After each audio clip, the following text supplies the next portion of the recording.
45 minutes that seemed quite tame, and then 45 minutes that was maybe the most chaotic I've seen here in a very long time. Your thoughts on that 3-3 draw with Aveley?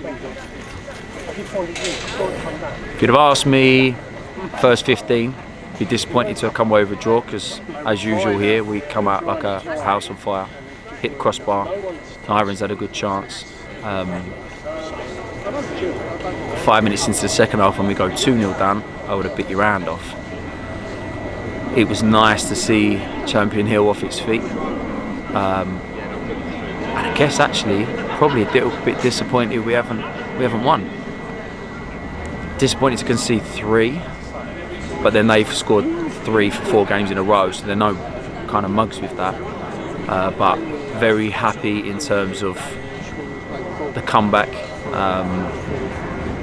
the adjustments that we made, and the impacts that the subs made was all very positive. So as much as we're outside the playoffs, and that's I think 4 draws on the bounce, just going through a bit of a blip at the minute, but I'm happy if we can cut out the little bit of rubbish that's in there, a couple of the mistakes and certain moments.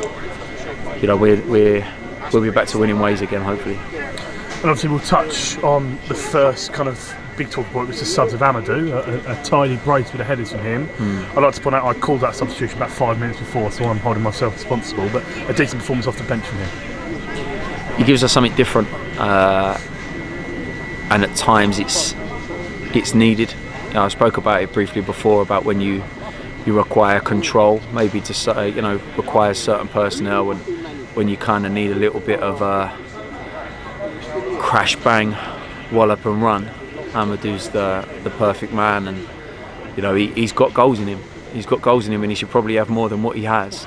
But he attacks the areas that we asked him to attack, and rightfully got his brace.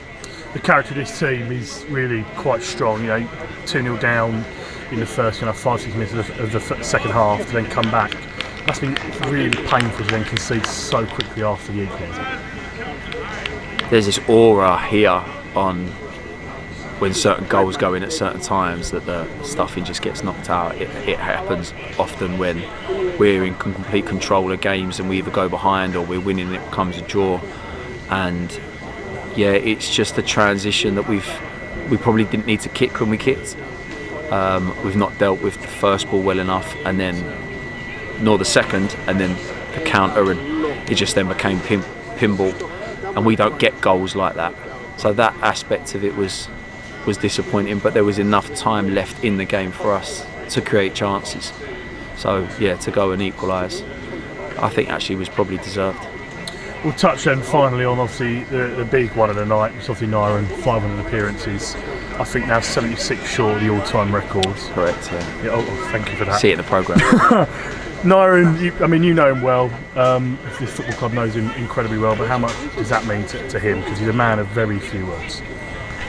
Hey, he is the epitome of what Dulwich Hamlet is. I think if you speak to anybody in the last 15 years and you say Dulwich Hamlet, the first person that they think of is Nyren. Gutted for him in the end that we've not got the win for him, but we're definitely going to celebrate him on the 8th when St Albans come here.